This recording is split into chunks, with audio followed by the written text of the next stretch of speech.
హల్లెలూయా! దేవునికి స్తోత్రం. మనమందరం ఈ విధంగా కలుసుకోవడానికి అవకాశం ఇచ్చిన దేవునికే వందనాలు. మొదటగా మనం ఇప్పుడు ఒక ప్రార్థన చేసుకొని, తర్వాత పాట పాడి దేవుని స్తుతించి, తర్వాత వాక్యోపదేశంలోనికి వెళ్దాము. ప్రార్థన. పరిశుద్ధ జీవాధిపతి జీవంగల దేవ యేసయ్య, ఈ విధంగా అందరినీ కలుసుకునేందుకు అవకాశం ఇచ్చినందుకు మీకే వందనాలు తండ్రి. ఇప్పుడు వాక్యం వింటున్నందరికీ వాక్యం బాగా అర్థమయ్యేందుకు, అలాగే ఆరాధనలో పాల్గొని మీ ఆశీర్వాదాలను పొందుకునేందుకు సాయం చేయండి.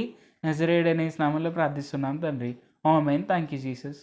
సిలువేనా శరణాయనురా, నీ సిలువేనా శరణాయనురా, సిలువయందే ముక్తి బలము చూచితిరా, సిలువయందే ముక్తి బలము చూచితిరా, నీ సిలువేనా శరణాయనురా, నీ సిలువేనా శరణాయనురా, సిలువను రాలి యేసు పలికిన పలుకులందు, సిలువను రాలి యేసు పలికిన పలుకులందు, విలువలేని ప్రేమామృతము గ్రోలితిరా, నీ సిలువేనా శరణాయనురా, నీ సిలువేనా శరణాయనురా, సిలువను చూచు కొలది శిల సమానమైన మనసు, సిలువను చూచు కొలది శిల సమానమైన మనసు, నలిగి కరిగి నీరగుచున్నదిరా, నీ సిలువేనా శరణాయనురా, నీ సిలువేనా శరణాయనురా, పలువిధ పదములరసి ఫలితమేమీ గానలేక, పలువిధ పదములరసి ఫలితమేమీ గానలేక, సిలువ ఎదుటను నిలచినాడనురా, నీ సిలువేనా శరణాయనురా, నీ సిలువేనా శరణాయనురా, సిలువయందే ముక్తి బలము చూచితిరా, సిలువయందే ముక్తి బలము చూచితిరా, నీ సిలువేనా శరణాయనురా, నీ సిలువేనా శరణాయనురా. హల్లెలూయా! దేవుడైన యేసుప్రభువు వారి సిలువే మనకు శరణము. అంటే ఆయన మన కోసం ఈ భూమి మీదకి వచ్చి మన కోసం మరణించి, మన కోసం ధర్మశాస్త్రాన్ని నెరవేర్చి, మనలను పాపులను కాక నీతిమంతులుగా తీర్చారు. సో ఖచ్చితంగా ఆయన శిలువ మరణమే మనకు శరణము. శిలువ మరణం వల్లే మనం నీతిమంతులము. ఇది మనం గుర్తుపెట్టుకొని ముందుకు సాగాలి. ఇప్పుడు మనం వాక్యోపదేశంలోనికి వెళ్దాము.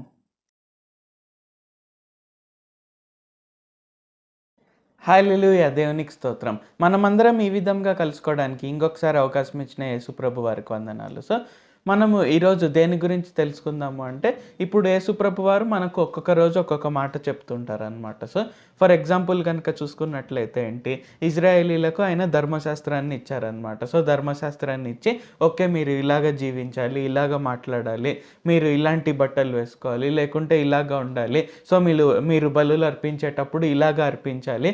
సో, ఇలాగని వాళ్ళకు ప్రతి ఒక్కటి రూల్స్ ఉండేవన్నమాట. సో, ఓకే ఈ రూల్స్ ప్రకారంగా మీరు జీవిస్తే మీరు ఆశీర్వదింపబడతారు.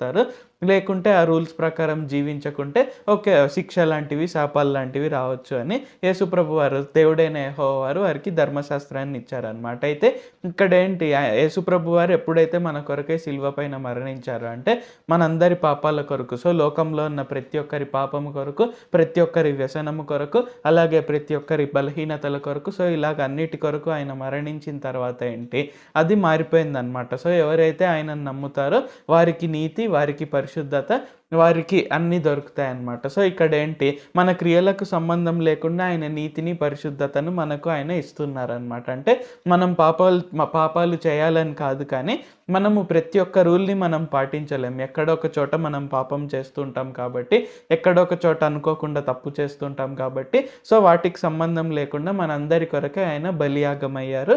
సో ఇక్కడ ఏంటి, మనం నీతిమంతులము, పరిశుద్ధులము. అయితే ఇక్కడ ఏంటి, మనం ఆ కాలంలో ఇశ్రాయేలీలు కనుక చూసుకున్నట్లయితే ఏంటి, యేసుప్రభు వారు పుట్టిన తర్వాత కూడా సో పరిసయ్యులు కావచ్చు, సద్దూకయ్యులు కావచ్చు, శాస్త్రులు కావచ్చు, వీరందరూ ఏంటి, యేసుప్రభు వారు అంటే దేవుని కుమారుడు మన కొరకే పుట్టాడు, మన కొరకే చనిపోతున్నాడు అనేది గుర్తించకుండా ఇక్కడ ఏంటి, యేసుప్రభు వారితో ఎప్పుడు వాగ్వాదాలు పెట్టుకోవడము, యేసుప్రభు వారిని ఎలాగ చంపేద్దామా అని ఆలోచించడము, సో ఇలాగ చేస్తూ వచ్చారనమాట. సో ఇక్కడ చూసుకున్నట్లయితే ఏంటి, వారు టైంని బట్టి వారు మారలేకపోయారనమాట. అంటే యేసుప్రభు వారు ఓకే నిన్న ఇది చెప్పారు కరెక్టే, ఈరోజు ఏం చెప్తున్నారు అనేది వారు ఆలోచించకుండా ఏంటి, ధర్మశాస్త్రాన్ని ఇంకా పట్టుకొని ఉన్నారనమాట. సో పరిసయ్యులు, సద్దూకయ్యులు, శాస్త్రులు అందరు కలిసి. సో ఒక రకంగా అలాగ ఉండడం వల్లనే సిలువ పైన యేసుప్రభు వారిని వారు మరణించడానికి అప్పగించారు కరెక్టే, బట్ స్టిల్ ఏంటంటే వారు గ్రహించుకోలేకపోయారనమాట. సో ఈవెన్ మనము హేరోదు కూడా చూసుకున్నప్పుడు ఏంటి, యేసుప్రభు వారు పుట్టినప్పుడు తూర్పు దేశం నుండి 3 జ్ఞానులు వచ్చాక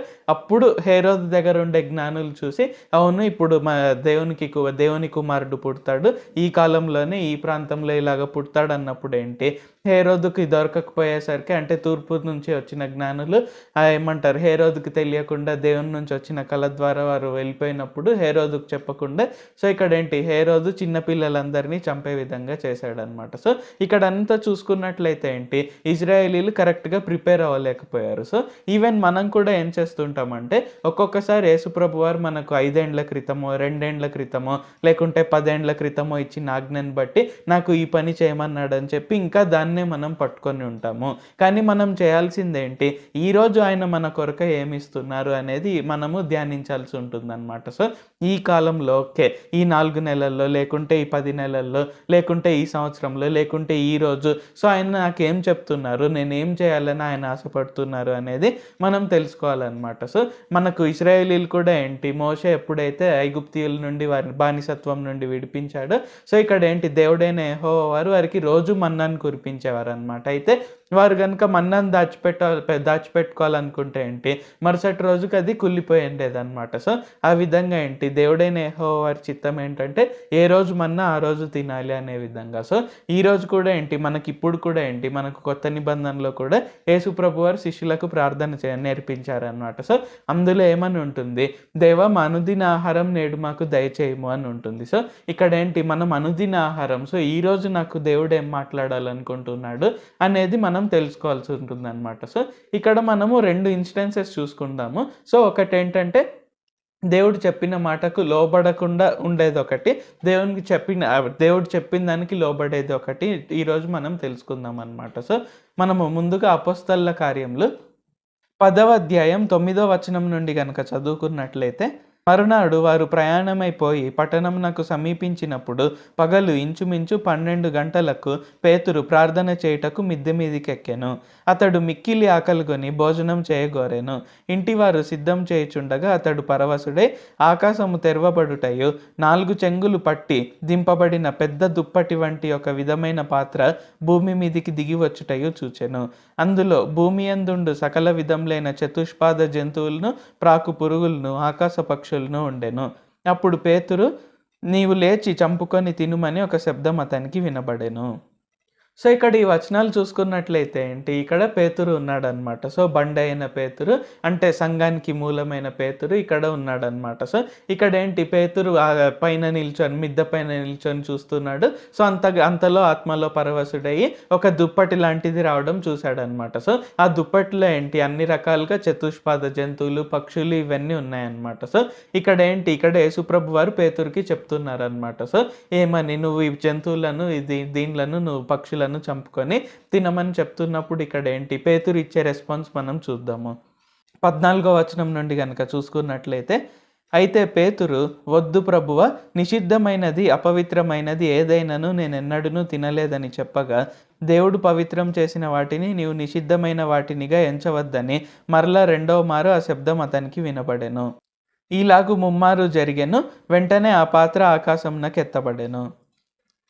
సో ఇక్కడ ఈ వచనాల్లో చూసుకున్నట్లయితే ఏంటి, ఇక్కడ 3 సార్లు జరుగుతుందన్నమాట. సో ఇలాగేంటి, మొదటిసారి యేసుప్రభు వారు చంపుకొని తినమన్నప్పుడు పేతురు ఏమంటాడు, నేను ఇలాగ అపవిత్రమైనవి, నిషిద్ధమైన వాటిని నేను తినను అన్నప్పుడు యేసుప్రభు వారు ఏమంటారు, దేవుడు పవిత్రపరిచిన దానిని నీవు అపవిత్రం అనకూడదు, నిషిద్ధమైన అనకూడదు అని చెప్తాడనమాట యేసుప్రభు వారు చెప్తారు. అయినా కానీ పేతురు ఏమంటాడు, దేవా నేను అలాగ తినను. మేబీ పేతురు ఏమనుకుంటుంటాడు, మేబీ దేవుడు నన్ను టెస్ట్ చేస్తున్నాడే, నేను కరెక్ట్గా లా అనేది పాటిస్తున్నానా లేదా. సో ఇక్కడ ఏంటి, పేతురు కూడా ఇస్రాయేల్లో పెరిగిన వ్యక్తే కాబట్టి ఇక్కడ ఏంటంటే ధర్మశాస్త్రం అనేది చదువుతున్నాడు అనమాట. సో ధర్మశాస్త్రాన్ని చదువుతున్నాడు, ప్రవక్తలు రాసిన ప్రవచనాలు చదువుతున్నాడు. అందుకే యేసుప్రభు వారు వచ్చినప్పుడు గుర్తించగలిగాడు అనమాట. సో ఇలాగ ఏంటి, పేతురు కూడా ధర్మశాస్త్రం బాగా ఫాలో అయ్యే వ్యక్తి. ఆ విధంగా ఏంటి, ఓకే నేను ఇవి తినాలి, ఇవి తినకూడదు అనేది ఒక రూల్ అనేది ఉంది. ఆ విధంగా చిన్నప్పటి నుండి కూడా పెరుగుతూ వచ్చాడనమాట. సో అయితే ఇక్కడ ఏంటి, యేసుప్రభు వారు ఈరోజు కొత్తగా అతన్ని వేరే విధంగా తినమని చెప్తున్నాడు అనమాట. కానీ ఇక్కడ పేతురు ఏం చేశాడు, అది తినలేకపోయాడు అనమాట. అంటే సో మనం ఒక రకంగా చూసుకున్నట్లయితే ఏంటి, మన జీవితాల్లో కూడా ఇలాంటివి జరుగుతుండవచ్చు. అంటే దేవుడు మనకు చెప్తుండవచ్చు, ఓకే నువ్వు ఈ జాబ్ చేయాలి, లేకుంటే ఈ బిజినెస్ చేయాలి, లేకుంటే నువ్వు ఇలాగ పాలిటిక్స్లోకి వెళ్ళాలి, లేకుంటే నువ్వు నా సేవ చేయాలి అని చెప్పినప్పుడు ఏంటి, ఓకే మనం అలాగ చేస్తూ వస్తుంటాము. ఒక్కొక్కసారి ఏమవుతుంటుందంటే కొన్ని నెలల తర్వాతనో, లేకుంటే కొన్ని సంవత్సరాల తర్వాతనో యేసుప్రభు వారు మరలా మనల్ని ఆ పని కాకుండా వేరే పని చేయమని చెప్పే అవకాశం కూడా ఉందంటే ప్రతి ఒక్కరికి ఇలాగ జరుగుతుందని కాదు, బట్ జరిగే అవకాశం అయితే ఉంది. సో యేసుప్రభు వారు మనతో ఈ విధంగా మాట్లాడుతున్నారు అంటే ఒక రకంగా మన హృదయాలను అయినా సిద్ధపరుస్తున్నారు. ఏంటంటే దేవుడు నాకు ఎప్పుడు ఏది చెప్తే అది కరెక్ట్. సో ఇక్కడ ఏంటి, పేతురుకి ఇక్కడ డౌట్ వచ్చి ఉండవచ్చు, అదేంటి దేవుడే కదా నాకు చెప్పింది ఇలాగ చతుష్పాద జంతువులు, ఈ ఆకాశ పక్షులు ఇవన్నీ తినద్దని ఆయనే కదా నాకు చెప్పింది, అది లెవియాకాండంలో క్లియర్గా రాయబడి ఉంది కదా. సో ప్రతి ఒక్కటి రూల్స్ ప్రకారంగా సో ఎలాంటివి తినాలి, ఎలాంటివి తినకూడదు అనేది దేవుడే చెప్పాడు కదా నాకు. మరి దేవుడే ఏంటి ఇలాగ నాకు చతుష్పాద జంతువులు, ఈ పక్షులు ఇవన్నీ చంపుకొని తినమంటున్నాడు. సో అవి అపవిత్రం కదా, సో అవి నిషిద్ధమైనవి కదా, నేను ఎలాగ తినాలి, మేబీ దేవుడు నన్ను టెస్ట్ చేస్తున్నాడేమో అని అనుకుని ఉంటాడు. సో అలాగా ముమ్మారు జరిగిందనమాట. సో యేసుప్రభు వారు కూడా ఏంటి, ఒకసారి కాదు, 2 సార్లు కాదు, 3 సార్లు చెప్పాడనమాట, ఓకే నువ్వు ఇది చంపుకొని తినాలి, దేవుడు పవిత్రం చేసిన వాటిని నీవు నిషిద్ధమైనవి అనకూడదు, అపవిత్రం అనకూడదు, వాటిని చంపుకొని తినమన్నప్పుడు పేతురు వల్ల అది కాలేదన్నమాట. ఎందుకంటే చిన్నప్పటి నుండి అలాగ పెరుగుతూ వస్తున్నాడు. సో ధర్మశాస్త్రాన్ని చదువుతున్నాడు, ధర్మశాస్త్రాన్ని పాటించాడు. సో ఈవెన్ ఇక్కడ మనం యేసుప్రభు వారికి శిష్యుడైన తర్వాత కూడా ఆయన యేసుప్రభు వారి కొరకు, ఆయన రాజ్యం కొరకు అనేక ఆత్మలను రక్షించాడు.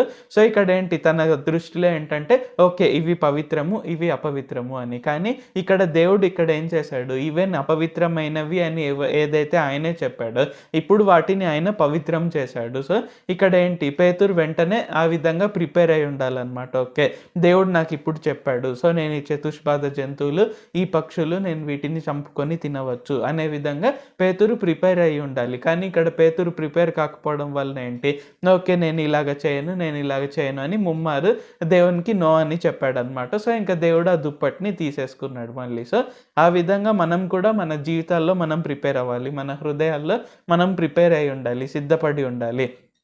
దేవుడు నాకు ఈరోజు ఏది చెప్తే అది కరెక్ట్. సో, ఇక్కడ మనం చూసుకున్నట్లయితే ఏంటి, మనం ఒక్కొక్కసారి ప్రిపేర్ కాలేమనమాట. సో, ఫర్ ఎగ్జాంపుల్ సువార్త పరంగా చూసుకున్నా కూడా ఏంటి, మనం ఒక 10 ఏండ్ల క్రితము, 15 ఏండ్ల క్రితము మనం ఒకలాంటి సువార్తను వినేవాళ్ళము.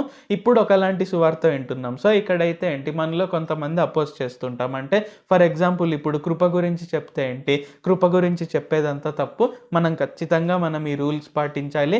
ఇలాగా ఉంటేనే మనం పరలోకానికి వెళ్తాము అని. కానీ ఇక్కడ ఏంటి, యేసుప్రభు వారు యాక్చువల్‌గా మన కొరకై సిలువ పైన మరణించి, ఇక్కడ ఏంటి మనము ఆల్రెడీ మనలను నీతిమంతులుగా, పరిశుద్ధులుగా తీర్చిదిద్ది మన పేర్లను ఆల్రెడీ ఆయన జీవ గ్రంథంలో రాశారు. అయితే మనం అది ఒక్కొక్కసారి నమ్మలేక ఏంటి, మనం ఏదైనా తప్పు చేసినప్పుడు, పాపం చేసినప్పుడు మనకు మనమే ఫీల్ అయిపోతుంటాం. ఇంకేముంది, నేను నరకానికి చాలా దగ్గరలో ఉన్నాను.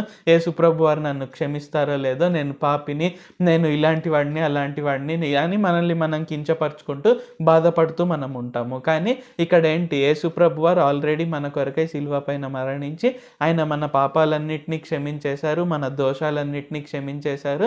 సో ఇక్కడ ఏంటి, మన పైన ఎటువంటి పాప భారము అనేది లేదు. సో ఇది మనం గుర్తుంచుకోవాలంటే మనం ఈ విధంగా అర్థం చేసుకోకూడదు. సో ఆయన కృపను విస్తరింపజేస్తున్నాడు కదా అని నేను పాపాలు చేయాలా, సో మీరు ఎలాగ చెప్తారు మనం ఏం చేసినా సరే పరలోకానికి వెళ్తామని, మరి పాపాలు చేయొచ్చా అనే విధంగా అని. కానీ యాక్చువల్గా యేసుప్రభు వారి చిత్తం ఏంటి, మనం పాపాలు చేయాలని కాదు. సో ఆయన కృపను విస్తరింపజేసేది ఎందుకు, పాపం విస్తరించిన చోట కృపను ఆయన ఎందుకు విస్తరింపజేస్తాడు అంటే, ఆయన కృపను మనం పొందుకొని ఇంకా పాపం మరెన్నడూ చేయకుండడానికి. సో ఇక్కడ ఏంటి, యేసుప్రభు వారు ఏం తెలియజెప్పాలనుకుంటున్నారు అంటే మనకు, నేను ఈరోజు ఈ టైంకి ఏది చెప్తే అదే కరెక్ట్. సో మొన్న అది చెప్పాను కదా, అది పాటిస్తాను. సో అలా కాదంటే, ఇప్పుడు మొన్న చెప్పిన ఆజ్ఞ అది తప్ప, అది తప్పు కాదు, 100% కరెక్ట్. అయితే అది ఆ టైంకి ఆ విధంగా దేవుడు ఏర్పరిచారు, ఈ టైంకి ఇప్పుడు ఈ విధంగా ఏర్పరుస్తున్నారు. సో ఇక్కడ ఏంటి, పేతురుకి యాక్చువల్గా ఇది ఎందుకు చేయాలంటున్నారు, పేతురు ఏంటంటే అంతవరకు ఓన్లీ ఇశ్రాయేల్ ప్రాంతంలోనే యూదులకే, ఇశ్రాయేలీలకే, వారికే సువార్తను ప్రకటిస్తున్నాడు అనమాట. కానీ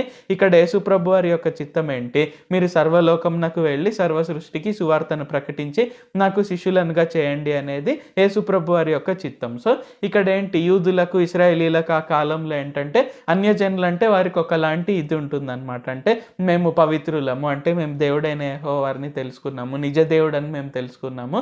సో అన్యజనులు అలాగా తెలుసుకోలేదు కాబట్టి వారు అపవిత్రులు, వారు తక్కువ వారు అనే విధంగా వారికి ఆ ఫీలింగ్ ఉందన్నమాట. సో ఇక్కడ ఏంటి, పేతురుకి అలాంటి ఫీలింగ్ ఉంటే సువార్తను ప్రకటించలేడు. కాబట్టి ఇక్కడ ఏంటి, అన్ని రకాల వారిని ఆదరించాలి, అన్ని రకాల వారికి సువార్తను ప్రకటించాలి అనే విధంగా ఆయన ఆ రూల్స్ అనేవి తీసేసి ఇప్పుడు కొత్తగా రూల్ పెట్టారనమాట. ఏంటంటే నువ్వు చతుష్పాద జంతువులు, ఆకాశ పక్షులు ఏవైనా తినచ్చు, నేను పవిత్రం చేశాను కాబట్టి, సో నా నామంన నీవు తినవచ్చు అనే విధంగా ఇక్కడ ఏంటి యేసుప్రభు వారు చేశారు. కానీ అది పేతురు గ్రహించుకోలేక ముమ్మారు రిజెక్ట్ చేశాడనమాట. సో ఇక్కడ ఏంటి, పేతురు రిజెక్ట్ చేయడం వలన ఏమైందంటే, పౌలు అనేక ప్రాంతాలకు వెళ్ళాడనమాట. సో అపోస్తలుడైన పౌలు అనేక ప్రాంతాలకు వెళ్ళి, సో మనం చూడవచ్చు అనమాట, రోమీలకు రాసిన పత్రిక, ఎఫెసీలకు రాసిన పత్రిక, కొరింథీయులకు రాసిన పత్రిక. సో ఇలాగేంటి, పౌలు మొత్తం అన్యజనులకంతా, సో అనేక దేశాలు తిరిగి అన్యజనులకు కూడా సువార్త ప్రకటించగలిగాడు అనమాట. సో ఒకవేళ కనుక పేతురు అదే యాక్సెప్ట్ చేసి ఉంటే పౌలుకు బదులుగా పేతురు వెళ్ళి ఉండవచ్చు అనమాట. సో అఫ్కోర్స్ ప్రతి ఒక్క శిష్యుని పట్ల ఆయన చిత్తం ఏంటంటే అందరూ అన్ని దేశాలకు తిరిగి సువార్త ప్రకటించాలని. అయితే మొట్టమొదటగా అది పేతురుకు వచ్చింది, పేతురు అది అంతగా గ్రహించుకోలేక ఆయన అలాగా వెళ్ళాడు అనమాట. సో అయినప్పటికీ కూడా ఇక్కడ ఏంటి, ఆ తర్వాత ఇటలీ నుండి కొర్నేలి అనే ఒక వ్యక్తి వస్తాడు. సో కొర్నేలికి, అతనికి సంబంధించిన వ్యక్తులకి అందరికీ పేతురు సువార్తను ప్రకటిస్తాడు. అండ్ ఆ తర్వాత ఇజ్రాయేలీలు అపోజ్ చేస్తారనమాట. సో నువ్వు అన్యజనులతో ఎలాగ చేయగలుగుతావు అన్నప్పుడు, సో దేవుడు నాకు ఇలాగ ఈ దర్శనం చూపించారు, ఒక దుప్పటి వచ్చింది, సో అందులో ఇలాగ చతుష్పాద జంతువులు, సో ఈ నిషిద్ధమైన జంతువులు, పక్షులు ఇవన్నీ ఉన్నాయి, సో అవి తినమన్నప్పుడు నేను తినలేదు. కానీ యేసుప్రభు వారు నాకు ఏం చెప్పారంటే, ఓకే నేను ఇలాగా ఎవరికైనా సువార్త చెప్పొచ్చు. సో కొర్నేలి అనే ఒక వ్యక్తి వస్తాడు, ఇటలీ పటాలం అనబడిన ప్రాంతం నుండి వస్తాడు. సో నువ్వు అతనికి ఏమంటారు, సువార్త చెప్పాలి. సో అతను ఏమంటారు, నువ్వు అనుకుంటున్నట్టుగా అపవిత్రుడేం కాదు. నేను భూలోకంలో ప్రతి ఒక్కరి కొరకు నేను చనిపోయాను. సో, నువ్వు అతనితో నిరభ్యంతరంగా వెళ్ళవచ్చు అని యేసుప్రభు వారు పేతురుకి చెప్తారనమాట. సో, ఆ విధంగా ఏంటి మన జీవితాల్లో కూడా ఓకే, యేసుప్రభు వారు ఈరోజు మనకొకటి చెప్పొచ్చు. ఓకే, నువ్వు ఈ పని చేయాలి, లేకుంటే నువ్వు ఈ విధంగా జరిగించాలి, నువ్వు ఈ విధంగా జీవించాలి అని ఈరోజు చెప్పవచ్చు. అది 100% కరెక్ట్ అండ్ ఆజ్ఞ 100% పవిత్రమైనది.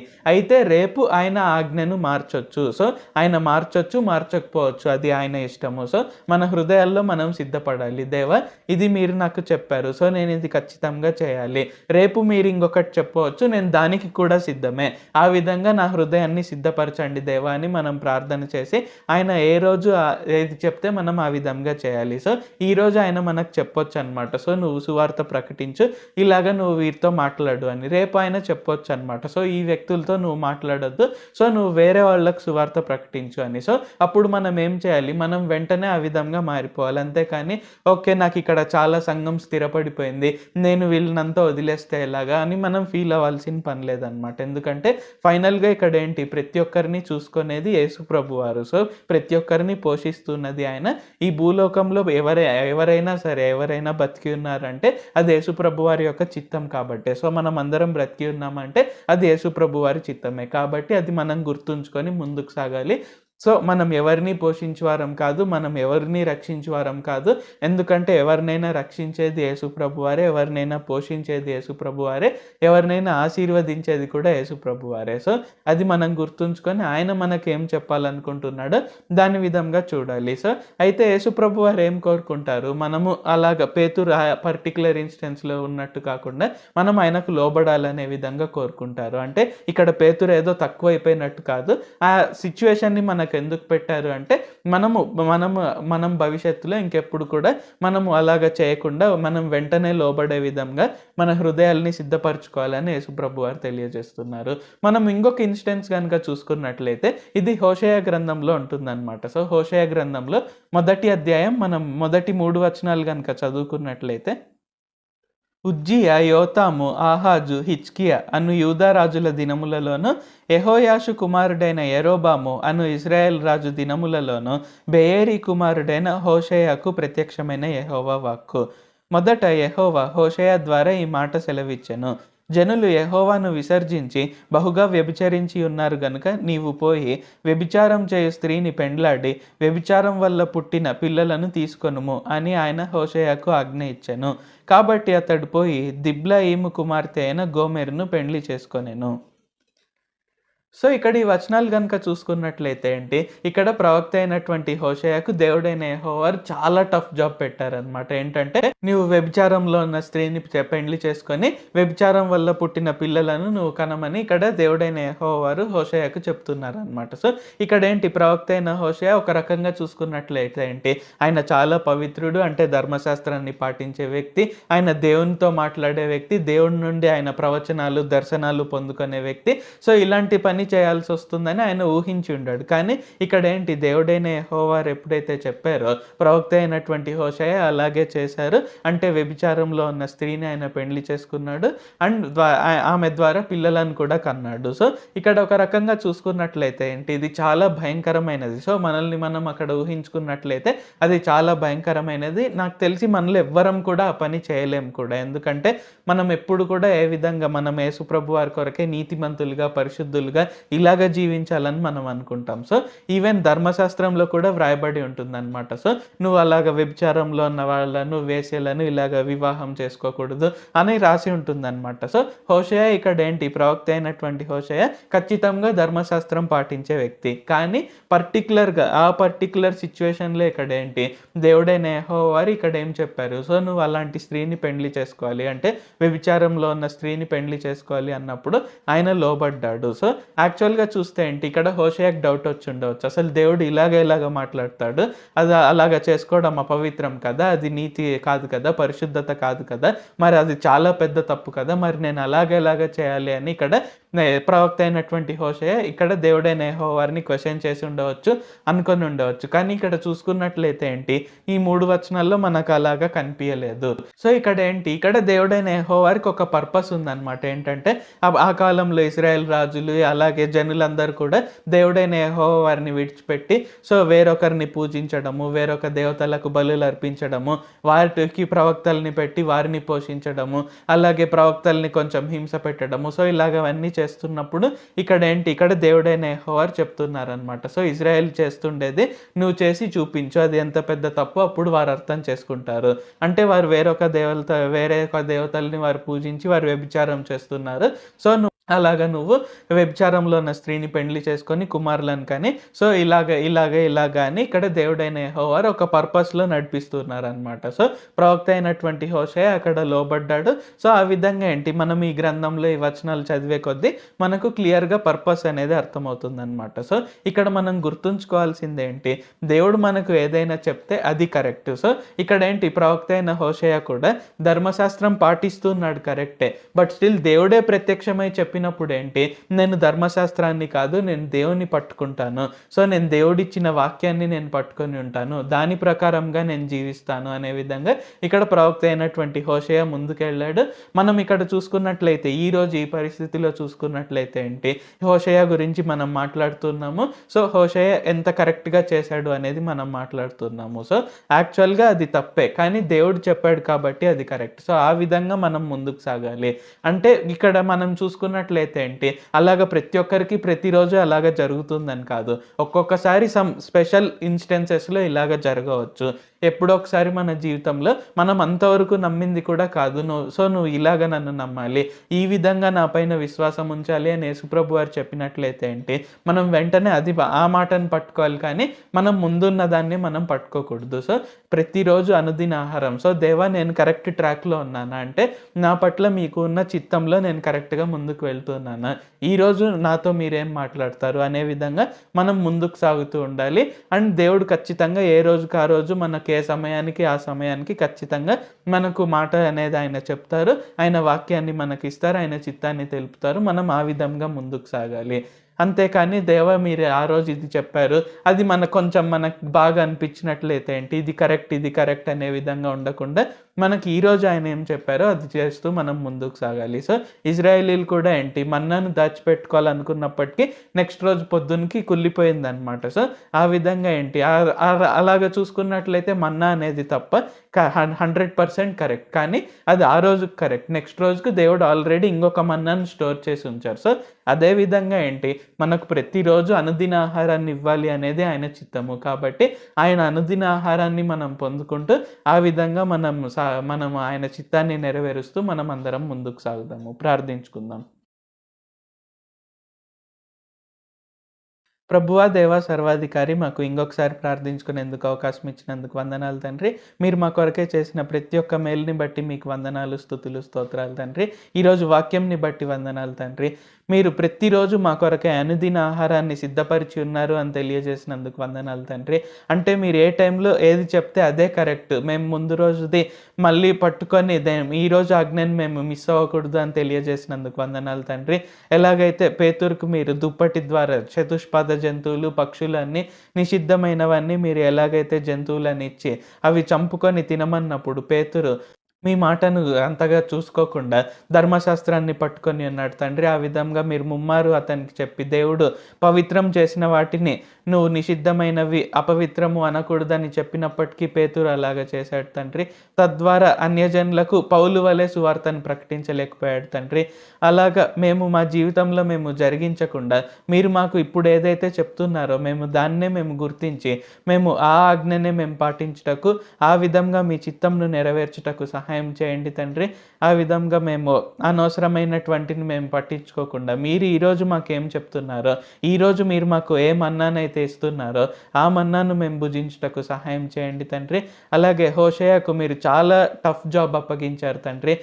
చాలా టఫ్ జాబ్ అప్పగించినప్పటికీ ఆయన అలాగే మిమ్మల్ని క్వశ్చన్ చేయకుండా అలా ఆయన ఏం ఆలోచించుకోకుండా వ్యభిచారంలో ఉన్న స్త్రీని పెండ్లి చేసుకొని ఆమెతో పిల్లలను కన్నాడు తండ్రి. మీరు ధర్మశాస్త్రంలో అలాగ చేయడం తప్పని చెప్పినప్పటికీ మీ మాట చొప్పున ఆయన అలాగ చేశాడు తండ్రి. ఆ విధంగా మేము కూడా మీరు మాతో ఏ సమయంలో ఏదైతే మాట్లాడాలనుకుంటున్నారో మీ మాటలను మేము విని ఆ విధంగా నడుచుకొనుటకు సహాయం చేయండి తండ్రి. నిన్న అది చెప్పారు, మొన్న అది చెప్పారు, ఒక 5 సంవత్సరాల క్రితం ఇది చెప్పారు అని మేము కారణాలు వెతుక్కోకుండా మీరు ఈరోజు మాకు ఈ సమయంలో ఈ క్షణంలో మీరు మాకు ఏదైతే చెప్తున్నారో అది మేము పాటించుటకు మా హృదయాలను సిద్ధపరచండి, మా హృదయాలను విశాలపరచండి తండ్రి. అలాగని మేము ఆజ్ఞలన్నీ పాటించకూడదు అలాగ కాదని కాకుండా మీరు మాకు ఏదైతే మేము మీ చిత్తంలో నడవాలనుకుంటున్నారో ఆ విధంగా నడుచుకొనుటకు ఇలాగ ఎప్పుడైనా మీరు మాకు చెప్పినప్పుడు మేము ఖచ్చితంగా లోబడుటకు సహాయం చేయండి. నజరేయుడైన సర్వశక్తిగల యేసుక్రీస్తు నామంలో ప్రార్థిస్తూ ఉన్నాం తండ్రి. ఆమేన్. Thank you Jesus. సో దేవుడు మనల్ని అందరినీ ఆశీర్వదించును గాక. సో మనం గుర్తించాల్సింది ఏంటంటే ఓకే ఇలాగ దేవుడు చేస్తాడేమో అని మనం ఇష్టం వచ్చినట్టు కాకుండా దేవుడు మనకు ఏదైతే చెప్పాలనుకుంటున్నాడో అది మనం క్లియర్గా విని ఆ విధంగా మనం ముందుకు సాగే విధంగా మన హృదయాల్ని మనం సిద్ధపరచుకోవాలి. ఆ విధంగా ప్రార్థన చేయాలి. దేవా నా హృదయాన్ని సిద్ధపరచండి, నా హృదయాన్ని విశాలపరచండి, మీరు ఏది చెప్తే అది చేయడానికి నాకు శక్తి సామర్థ్యాలను ఇవ్వండి అని మనము ఆ విధంగా దేవునికి ప్రార్థన చేస్తూ మనం ఆయన నుండి శక్తి పొందుతూ మనం ఆ విధంగా ఆయన చిత్తాన్ని జరిగిస్తూ మనం ముందుకు సాగాలి. సో ఇప్పుడు మనం ఒక కీర్తన ద్వారా దేవుని ఆరాధించుకొని స్తుతించుకొని ఈ కూడికను మనం ముగించుకుందాం. హల్లెలూయా. ఇప్పుడు మీరు విన్న వాక్యం మీకు అర్థమైందని భావిస్తున్నాను. ఇప్పుడు మనం ఒక కీర్తన పాడుకొని దేవుని స్తుతించి ఈ కూడికను ముగించుకుందాం.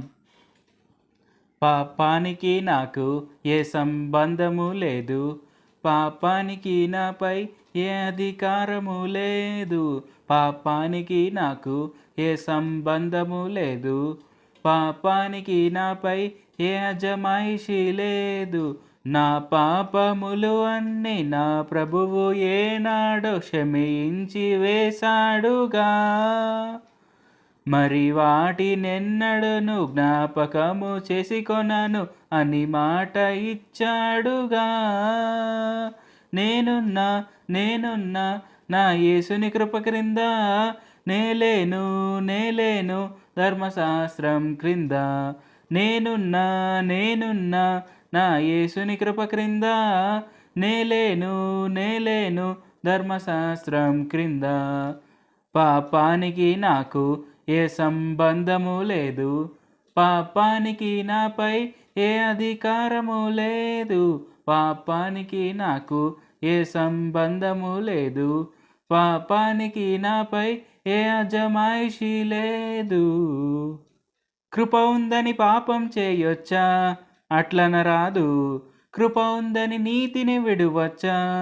అట్లనరాదు. కృప ఉందని పాపం చేయొచ్చా? అట్లనరాదు. కృప ఉందని నీతిని విడువచ్చా? నో.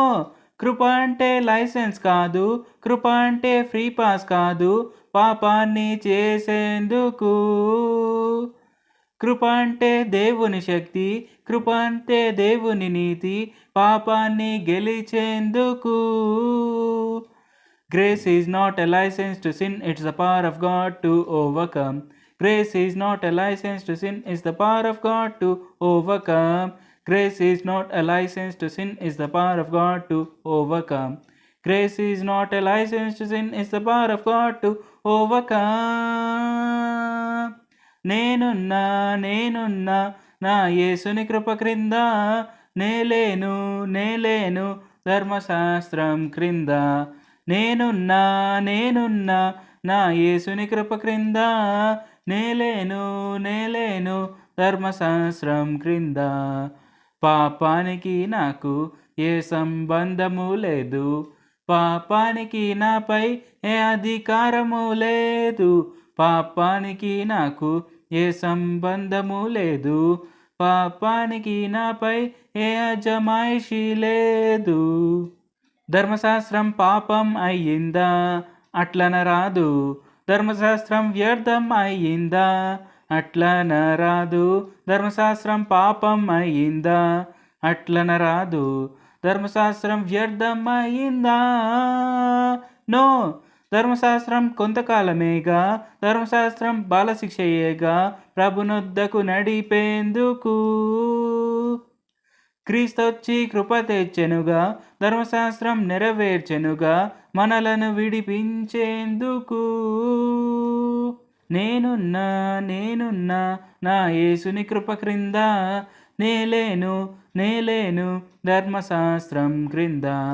నేనున్నా నేనున్నా నా యేసుని కృప క్రింద, నేలేను నేలేను ధర్మశాస్త్రం క్రింద.